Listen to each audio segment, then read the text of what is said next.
প্রশ্ন আছে ওনাদের প্রাথমিক বিদ্যালয়ের ৬,৫৩১ জনের যে তৃতীয় পর্যায়ের নিয়োগ ছিল সেটা ২৩/৭/২০২৪ তারিখে নোটিফিকেশনের পরিপন্থী হওয়ার কারণে যারা বঞ্চিত হয়েছে মেধার ভিত্তিতে তাদের মধ্যে থেকে ১৫৩ জন রিট পিটিশন ফাইল করেছিল।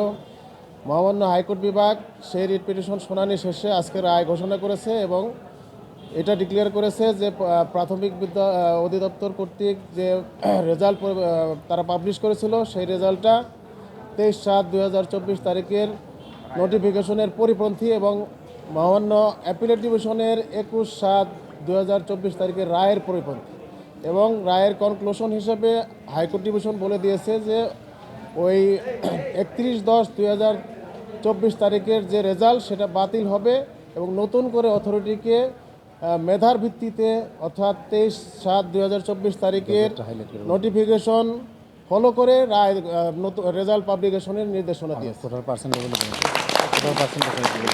এবং ওই ২৩/৭/২০২৪ তারিখের যে নোটিফিকেশন ছিল সেখানে মেধার যে 93% নির্ধারিত ছিল সেটা ফলো করতে বলা হয়েছে এবং অন্যান্য সেখানে মুক্তিযোদ্ধা বিষয় ছিল 5% এবং 1% অন্যান্য গোষ্ঠীর জন্য ছিল ক্ষুদ্র নৃগোষ্ঠী সেটা ফলো করে 100% অ্যাপিলেট ডিভিশনের রায় এবং সরকারের পরিপত্র দুটা ফলো করে নতুনভাবে রেজাল্ট পাবলিকেশনের নির্দেশনা দিয়েছে।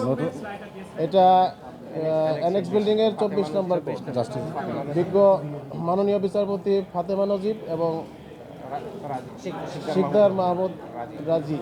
অর্থাৎ নতুন কোঠার আলোকে নিয়োগ হবে। ৬,০০০ বাতিল না, এরাও যদি মেধার ভিত্তিতে তারা কেউ টিকে তারাও ওই 93% মধ্যে তারাও থাকবে এবং যারা বর্তমানে রিটকারী তাদের মধ্যে থেকে মেধার ভিত্তিতে যারা আসবে তারাই নতুন করে রেজাল্টে তারা আসবে। পিটিশনে দুইটা বিভাগের চট্টগ্রাম এবং ঢাকা বিভাগের। চট্টগ্রাম আগের যে ৩১/১০/২৪ তারিখের যে রেজাল্ট টোটালি বাতিল করা হয়েছে এবং নতুন করে মেধার ভিত্তিতে রেজাল্ট দিতে বলেছে। এটা হলো আমাদের নতুন কোটা পদ্ধতির আলোকে। হ্যাঁ, রায় হচ্ছে রুল রিটকারীর পক্ষে অ্যাবসলিউট হয়েছে, মানে আবেদনকারীর পক্ষে আসছে রায়টা। আর কোনো প্রশ্ন আছে? আর কোনো কোশ্চেন? ঢাকা বিভাগ এবং চট্টগ্রাম বিভাগ